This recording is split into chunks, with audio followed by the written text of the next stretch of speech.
Ça va très très bien en cette belle journée d'annonce. Mon nom est Maxime Laporte, je suis le président général de la Société Saint-Jean-Baptiste de Montréal.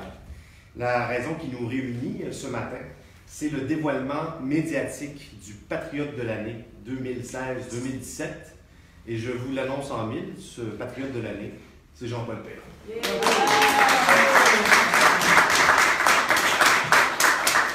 Et vous savez, nous faisons chaque année une cérémonie solennelle, officielle, qui a lieu au siège social de la Société à la maison Luigi Duvernay, au 82 rue Sherbrooke-Ouest à Montréal. Et cette cérémonie aura lieu en décembre. Vous y êtes tous et toutes invités. Mais je tenais à venir en ce beau pays de l'Outaouais, hein, la patrie de M. Perrault, que j'adore. Magnifique paysage et un endroit aussi où il y a beaucoup de défis à relever et qui sont relevés avec brio, n'est-ce pas, par impératif français. Et M. Perrault et tous ceux finalement qui ont le français à cœur ici. Je tenais à venir ici. Je dois dire que je ne suis pas tellement dépaysé par contre, parce que, comme à Montréal, je me rends compte qu'il y a beaucoup de construction. Alors, ce n'est pas une grande surprise. Alors, le prix Patriote de l'année, juste pour vous expliquer, c'est quoi? C'est le titre Patriote de l'année. Il a été créé en 1975. Il est décerné chaque année à une personne qui s'est distinguée dans la défense des intérêts du Québec et des luttes démocratiques des peuples. Hein? Bon, parmi ces anciens récipiendaires, si vous allez sur notre site web, sjb.com, vous allez voir la liste des illustres personnages qui ont reçu ce prix. On parle des Jacques Parizeau, Bernard Landry, Camille Lorrain, Jean Duceppe, Fred Pellerin, Julie Snager, Dr. Gilles Julien, Hélène Penneau, de ce monde. Et M. Perrault, bien sûr, s'inscrit dans cette lignée-là. C'est le Patriote de l'année. Alors, évidemment, le Patriote de l'année, on l'honore pour l'ensemble de son œuvre, mais aussi plus particulièrement pour une action importante qu'il a menée dans l'année. Cette action, eh bien, je pense que c'est le dossier d'intérêt national par excellence en Outaouais ces jours-ci, mais qui concerne l'ensemble du Québec. C'est le fameux dossier de McGill en Outaouais. Et dans ce dossier, tous les défenseurs, tous les groupes de défense du français, je crois, sont alliés. Et nous travaillons ensemble, la Société Saint-Jean-Baptiste de Montréal et Impératif français, à ce que la faculté de médecine qui s'annonce pour l'Outaouais soit gérée dans une université de langue française. On y reviendra. Je vais d'abord dresser un petit portrait pour nos amis des médias. Merci en passant de votre présence. Un petit portrait de Jean-Paul Perrault. Jean-Paul Perrault est né à Sherbrooke, en Estrie. Il a fait ses études universitaires à l'Université de Sherbrooke, où il a obtenu successivement un baccalauréat en pédagogie, une licence en lettres et en géographie, et une maîtrise en administration des affaires, en MBA. Et depuis plus de 30 ans, il préside le mouvement Impératif français, cet organisme de recherche et de communication pour la démocratie culturelle mondiale par l'avancement, la promotion et le prestige de la langue française. Le prestige de la langue française, mais non seulement cela, le prestige de la culture d'expression française et aussi de la francophonie. Et à ce titre, on le sait bien, il intervient régulièrement sur la place publique pour promouvoir l'importance de la langue française et veiller à sa pérennité. Il est aussi président du Festival L'Outaouais en fête et s'est démarqué par ses talents de gestionnaire événementiel dans l'organisation de grandes activités culturelles qu'il présente avec l'aide et l'appui, comme toujours, de nombreux partenaires et de généreux bénévoles. Vous savez, il y a longtemps que M.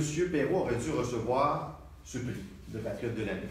Ça fait environ, je crois, 4 décennies qu'il milite ardemment pour la cause qui nous réunit. Ce citoyen d'exception, ce passionné, se révèle certainement comme l'un des plus éminents gardiens de notre destinée collective. Depuis des décennies, M. Perrault mène un combat brillant et acharné pour faire du français notre véritable langue commune. Il est une inspiration pour tous ceux et celles qui ont le Québec tatoué sur le cœur. Et je pense qu'il y en a plusieurs parmi nous ici aujourd'hui. Il mérite notre admiration, puisque c'est pour le bien commun qu'il se démène. Notre bien à nous tous et à nous toutes. Et le bien commun aussi, le bien des générations à venir. Vouer sa vie comme il le fait à notre cause nationale, arracher avec brio des victoires petites et grandes pour l'avenir de notre civilisation française d'Amérique, Et ça, malgré l'indifférence des uns et l'aveuglement irresponsable des autres. Posséder un sens aussi aiguisé de la résistance et du devoir civique, à une époque où s'accumulent, comme on le sait, des constats d'affaiblissement et de domestication de notre culture, eh bien voilà qui est digne de mention, voilà qui correspond à la définition même de ce qu'est un patriote. Imaginez si le Québec comptait plus de Jean-Paul Perrault, lui qui, à lui seul, en vaut au moins 1000, puisqu'il se démultiplie dans toutes les causes qu'il porte. Si c'était le cas, assurément, le problème de la langue serait sans doute réglé demain matin. Vous savez, impératif français, puisque on sait bien que un patriote, c'est un patriote, mais c'est accompagné de toute une troupe de patriotes qui l'accompagnent et qui portent, ça ne se fait pas tout seul, ça ne se mène pas tout seul un tel combat. Et je rends hommage en même temps au mouvement impératif français, dont il y a plusieurs acteurs artisans ici, également l'organisation du Festival de l'Outaouais en fait, et tous ceux et celles, bien sûr, qui portent ce combat. Impératif français a accumulé des victoires significatives dans le passé, mené des campagnes remarquables, de l'affaire de la chaîne Tim Hortons jusqu'à la campagne contre la francophobie plus récemment. Des victoires qui ont fait le tour du Québec, je dirais même le tour du Canada, peut-être même à l'international, ça a rayonné partout. Et d'où l'on voit que se battre pour le bien commun, eh bien, non seulement c'est plaisant, mais même si ça demande quelques sacrifices, eh bien, on finit par obtenir des victoires. Et c'est ça qui est intéressant. Et sans ces personnes qui se dévouent, comme Jean-Paul Perrault, à la cause, il n'y en aurait pas de ces victoires. On n'avancerait pas. Alors, raison de plus pour rendre hommage à Jean-Paul Perrault. Et là, évidemment, aujourd'hui, autre combat que nous devons mener et qui, je l'espère, aboutira à des victoires, c'est, bien sûr, cet enjeu national, l'enjeu national de l'heure en Outaouais, qui est le projet d'implantation d'un campus logeant une faculté de médecine qui serait associée à l'Université McGill, en Outaouais, qui dispenserait ses cours à distance en anglais. Bien sûr, l'Outaouais a depuis longtemps un problème de pénurie de médecins, on le sait bien. La présence d'une faculté de médecine à laquelle on tient fait partie de la solution. Il va s'en dire. Mais former nos futurs médecins francophones en anglais pendant plus de 18 mois dans une région francophone, dans un Québec français, ça, par contre, ça ne fait pas partie de la solution. D'une certaine manière, il est un peu décourageant de constater qu'on ait encore à revendiquer ce qui devrait aller de soi. Et ça en dit long sur l'attitude aussi de notre gouvernement du Québec.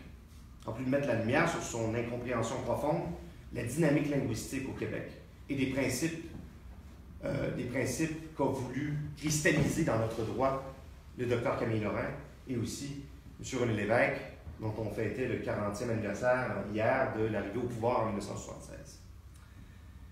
Alors, on en appelle aux citoyens de l'ensemble du Québec, à commencer par ceux de l'Outaouais, et à nos élus, et à nos recteurs d'universités de langue française. Il faut intervenir pour renverser cette décision du gouvernement Couillard, qui a pour effet d'inférioriser le français. On ne va pas accepter de se faire traiter comme si on était minoritaire dans le seul territoire nord-américain où on est majoritaire. Vous savez, les Acadiens et les francophones hors Québec réclament de leur majorité anglophone et obtiennent de haute lutte des institutions scolaires bien à eux. Quand on y pense, le projet de McGill en Outaouais n'a simplement aucun sens.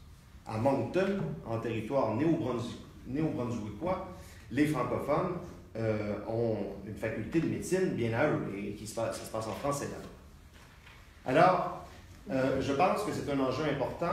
La langue, c'est une affaire, au-delà, bien sûr, de réussir à se faire servir en français dans les commerces, et si vous voulez mon avis là-dessus, c'est un peu anormal d'imposer à tout un peuple d'avoir s'obstiner avec chaque commis de dépanneur pour se faire respecter dans sa langue. D'une certaine manière, objectivement, ça n'a pas d'allure. On le fait en attendant que nos gouvernants, que nos élus mettent leur culotte. Mais toujours est-il que ce combat, c'est aussi un combat fondamentalement institutionnel. Le docteur Lorrain voulait opérer une reconfiguration institutionnelle au Québec. Elle est encore à parachevée. La Société Saint-Jean-Baptiste de Montréal, mouvement impératif français aussi, On s'est battu il y a quelques années pour empêcher la construction de 2 méga hôpitaux universitaires à Montréal. Vous savez, dans toutes les grandes villes occidentales, il n'y en a qu'un méga CHU. À Montréal, il a fallu en construire 2. C'est l'équivalent de construire 2 stades olympiques. Un pour les anglophones, un pour les francophones, si je schématise un peu. C'est un peu aberrant comme situation. Quand on pense que la Charte de la langue française visait à faire du français la langue commune, la langue normale, la langue nationale, la langue officielle, la langue des institutions. Or, on se trouve effectivement à financer notre propre anglicisation. Et dans le cas de la médecine, vous savez, on avait commandé une recherche il y a quelques années. La moitié, 50% des étudiants en médecine qui sortent de l'Université McGill, la moitié, dès leur première année de pratique, quittent le Québec pour pratiquer en Ontario et aux États-Unis. Et après ça, on se plaint d'avoir une pénurie de médecins. Je ne dis pas nécessairement que ça va être la même chose qui va se passer si McGill en vient à former des médecins en Outaouais, mais quand même, il y a une certaine tendance lourde. Et d'où l'on voit que le combat pour la langue française, c'est aussi un combat de cohésion sociale, de cohésion nationale. Et c'est dans l'intérêt de tous les secteurs de la société, incluant la santé, que ça se passe en français. Dans le monde du travail aussi, on a sorti une étude il n'y a pas longtemps sur le phénomène de bilinguisation de nos institutions de santé francophones. C'est très intéressant. Vous pouvez la retrouver sur nos plateformes Internet. Et ça fait en sorte qu'on a des infirmières, des candidats, candidates pour devenir infirmiers, infirmières, qui se présentent pour obtenir un emploi dans des institutions francophones. Et on leur impose de connaître une autre langue que le français. On leur impose de maîtriser l'anglais dans nos propres institutions francophones, dû à une brèche dans la loi sur la santé et les services sociaux. Donc, tous ces combats-là, institutionnels, doivent être menés, doivent être traités sérieusement.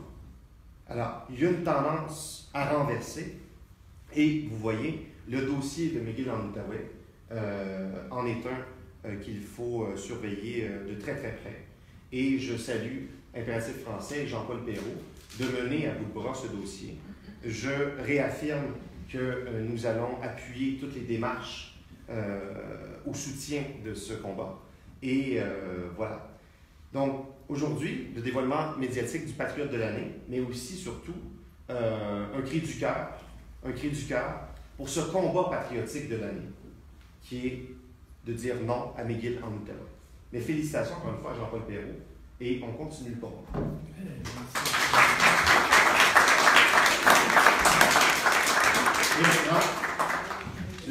D'abord, un grand merci à la Société Saint-Jean-Baptiste de Montréal et à son président général, M. Maxime Laporte, et le jury pour le choix qu'ils ont fait. Écoutez, je pense que nous avons toutes les raisons d'être très contents, très fiers. Je le suis personnellement.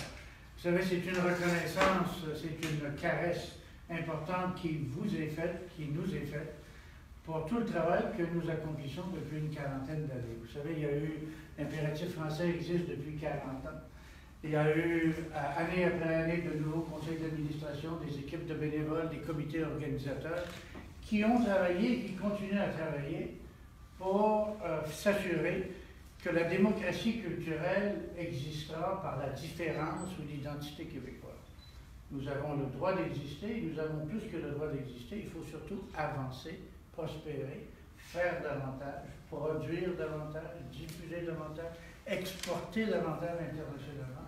Et c'est la vision, c'est la mission du mouvement impératif français, avec vous, bien sûr, les nombreux bénévoles. Vous savez, quand on organise des grandes activités comme la traditionnelle fête des rois, un investissement sur notre patrimoine, une vision sur notre folklore, quand on investit dans la Franco-Fête, le Festival d'Ottawa en fête, dans les grandes campagnes médiatiques pour la promotion du français ou de l'identité québécoise ou de la francophonie internationale, ben c'est parce qu'on veut avancer, c'est pas parce que c'est pas un mouvement de défense de la langue française, l'impératif français.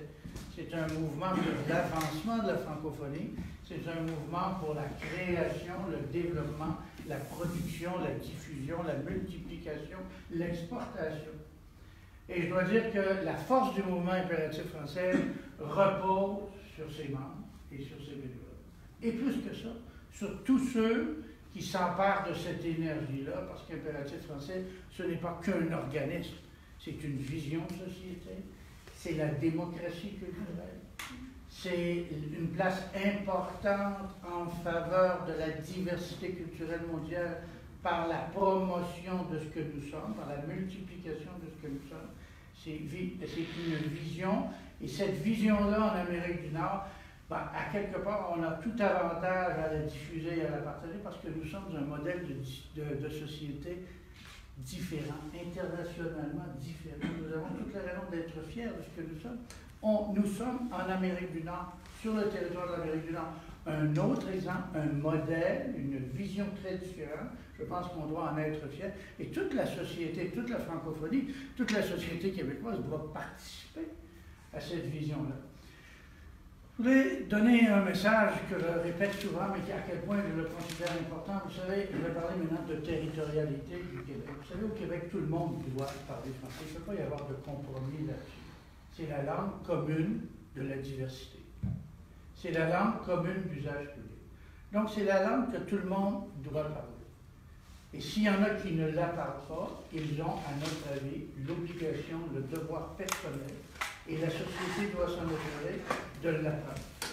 Donc, au Québec, tout ce qui est en français s'adresse à tout le monde. C'est la langue de la cohésion sociale, c'est la langue de l'inclusion, c'est la langue du rapprochement, c'est la langue du partage. Et c'est important que vous vous assuriez que la diversité qui choisit de venir vivre au Québec capte bien le message que son intégration est importante par l'apprentissage du français. Il ne faut pas créer un climat de ghetto et d'isolement, mais un climat de rapprochement. Il faut parler à la diversité qui vient vivre chez nous, qui vit chez nous, qui nous vient soit d'ailleurs au Canada, ou qui nous vient des États-Unis, ou qui nous vient d'ailleurs dans le monde. Il faut que le message d'accueil par vous soit clair. Au Québec, on parle français et vous devez l'avoir. Et c'est d'autant plus important que ça se fasse rapidement pour pas qu'on se retrouve en situation ghettoisée ou en situation sectaire et d'affrontement.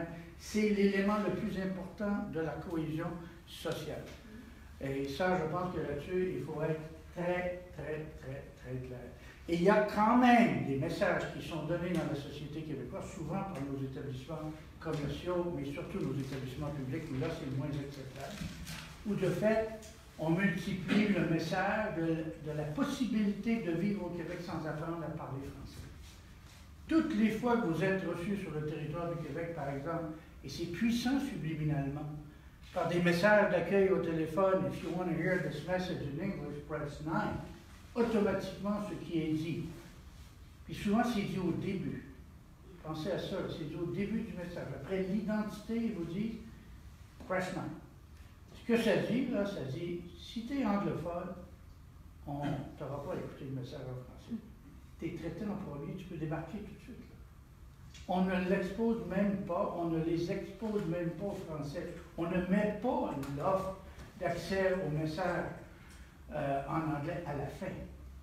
Ils le mettent dès le début, c'est fort, ça, comme vraiment, ça prend une société hautement écrasée pour accepter de faire ça et de le répéter dans à peu près tous ces établissements commerciaux et même les établissements publics et gouvernementaux. Il y a là, je regardais également l'exigence de la connaissance de l'anglais à l'embauche. Si tout le monde au Québec doit parler français, l'exigence de la connaissance de l'anglais à l'embauche, ça devrait être, je ne parle pas du gouvernement fédéral, c'est tout à fait différent. On parle au Québec.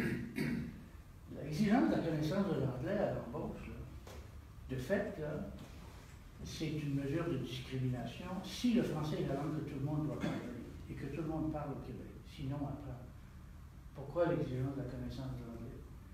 L'exigence de la connaissance de l'anglais à l'embauche, ça vient dire, de fait, que la connaissance du français n'est pas nécessaire par tout le monde. Ça veut dire qu'on soustrait de l'obligation d'apprendre à parler français de tout le monde, on le soustrait en anglicisant les établissements publics. L'offre de services en anglais des établissements publics permet le non-apprentissage du français. Il faut renverser cette tendance d'exiger la connaissance de l'anglais à l'embauche, d'exiger, bien sûr, il va de soi au Québec, s'assurer d'une bonne connaissance du français et de s'assurer que l'ensemble de la population et de la diversité qui vient vivre au Québec apprend le français. Donc la connaissance d'anglais dans l'autre, ce ne sera pas... Il y a des messages comme ça importants qui sont donnés, qui ne favorisent pas l'apprentissage du français ou qui ne contribuent pas à faire du français la langue commune d'usage public ou encore la langue commune de la diversité. Et maintenant, c'est sûr que je ne raterai pas l'occasion de parler de McGill en Outaouais. Écoutez, c'est une aberration, ça n'a aucun sens. Écoutez, tout de suite, là, je vais mettre une chose au clair, il est certain, et ça depuis longtemps, le mouvement impératif français réclame que l'Outaouais soit plus fort, que l'on cesse de pratiquer à Québec et à Ottawa des mesures, des pratiques qui nous affaiblissent en nous donnant à peu près rien. Ce qui fait que quand on a des miettes, les gens sont contents, comme une faculté de médecine. Ça fait longtemps qu'on la réclame, le développement de notre université ici, l'Université du Québec en Ottawa. Je faisais partie, moi, de l'équipe qui a fait les études qui ont conduit à la création du Centre d'études universitaires ici en Ottawa québécois. J'étais au siège social de l'université et d'Abitibi-Témiscamingue. On a créé une université ici pour que ce soit une université qui devienne forte. Ça a été un centre d'études, c'est devenu une constituante universitaire après. Et quand je vois que le gouvernement du Québec, sous le Couillard, parce qu'il était ministre de la Santé, a divisé le Québec en territoires et il a confié 62% du territoire du Québec à McGill, les réseaux RUIS, les réseaux universitaires intégrés de santé. 23% de la population du Québec relève du RUIS McGill. Et il a confié à McGill 62%. C'est la raison pour laquelle, nous disent-ils, comme s'ils ne pouvaient pas le changer, qu'on se retrouve dans la situation où la fac de médecine qui va ouvrir ici, qui est pourtant réclamée depuis longtemps, qui est très nécessaire et qui est en retard, qui a probablement mis en péril la santé et la sécurité des citoyens ici à Gatineau et en Québec. Ça fait longtemps que ça aurait dû être fait. C'est très en retard. Ils nous l'annoncent. Évidemment, la réaction des gens, c'est d'être contents. On a des miettes. Mais que ça relève d'une université de langue anglaise, ça n'a aucun sens. La population de l'Outaouais est de langue française. Et on a ici, dans notre région, une excellente université qui ne demande pas mieux et qui le demande depuis longtemps et que la région le réclame, qu'elle se développe. L'Université du Québec, c'est un réseau très fort, présent dans plusieurs grandes régions du Québec. On en a une ici, l'Université du Québec. À notre avis, le gouvernement, il ne faut pas laisser passer cette décision. Quand mon collègue Mathieu me disait tout à l'heure, il avait raison, écoutez, en Acadie, au Nouveau-Brunswick, et je vois ici là, de nos bons amis acadiens, ils sont très fiers. Ils ont une faculté de médecine à Moncton où les Acadiens peuvent faire tout leur cours de médecine en français. À Ottawa, me dit-on, à la faculté de médecine, les étudiants peuvent faire tous les cours en français. Ils vont traverser de l'autre côté de la rivière, à Gatineau, et par vidéoconférence, pendant les 18 premiers mois, les cours vont être donnés par vidéo. Imaginez-vous, vous avez été étudiant, à quel point c'est plate, la vidéoconférence. Ça va être donné en vidéoconférence à partir de McGill en anglais. Puis ça, là, McGill ne bougera pas là-dessus. 18 premiers mois. Puis ça va relever d'une université en Acadie, au Nouveau-Brunswick, en Ontario ou ailleurs au Canada. Ils réclament la gestion de leur établissement scolaire. Ici, on confie la gestion d'une faculté de médecine, et c'est le gouvernement libéral de Couillard qui fait ça, parce que lui a décidé en 2003 de créer des RUS et céder 60% du territoire du Québec à McGill. Lui décide, à cause de ça, il se sert de ça, il s'appuie. D'ailleurs, il me dit, soyez fiers, c'est McGill. Ben, écoutez, c'est fort, ça. Entre vous et moi, là, ça n'a absolument aucun sens, et à quelque part, on compte sur vous pour exercer des pressions auprès des députés de la région, auprès du ministre de la Santé. Vous savez, les courriels sont facilement accessibles. Et la démocratie, c'est la liberté d'expression. La liberté d'expression, c'est la démocratie. S'il vous plaît, prenez le temps d'intervenir parce que ça n'a absolument aucun sens ce qui se passe. Ça, c'est le monde à l'envers. Comment demain, cette semaine, j'étais lundi soir à une consultation par Patrimoine Canada sur les langues officielles au sein de la Fédération canadienne. Ne mêlez pas le discours que je viens de tenir avec celui de la Fédération. C'est deux discours différents. C'est sûr que dans les établissements de la Fédération canadienne, le français doit être là. Et j'étais avec là, entre vous et moi, comment, et je parlais avec des couples de la francophonie en Québec, il y en a un qui m'a dit, comment voulez-vous que nous puissions nous appuyer sur le Québec pour réclamer la gestion et la création de nos établissements scolaires et universitaires et collégiaux quant au Québec, mais vous cédez à une université de langue anglaise ce qui devrait normalement vous appartenir. Quel exemple nous donnez-vous de recul? J'étais mal à l'aise, j'étais gêné, avec toutes les règles, avec raison d'ailleurs. Se faire la leçon par les minorités francophones, c'est bon des fois. Et entre vous et moi, c'est assez honteux. Là-dessus, je me répète encore un grand merci à la Société Saint-Jean-Baptiste de Montréal. Qui te remercie. Au jury, à son président général, M. Maxime Laporte. Comme il disait, la remise du prix se fera à Montréal. Assurez-vous je vais vous inviter. Ce sera une cérémonie, j'espère, à laquelle vous viendrez nombreux. Et encore là, j'en profite pour vous inviter à nos prochaines activités culturelles, là, les soirées insolites avec Canard, quelle belle soirée, et Fanny Lou. J'espère que j'oublie rien. Et la fête des rois s'en vient. Bientôt le Père Noël va revenir en ondes. Le Père Noël revient en ondes bientôt. Alors un grand merci. Bravo. Merci.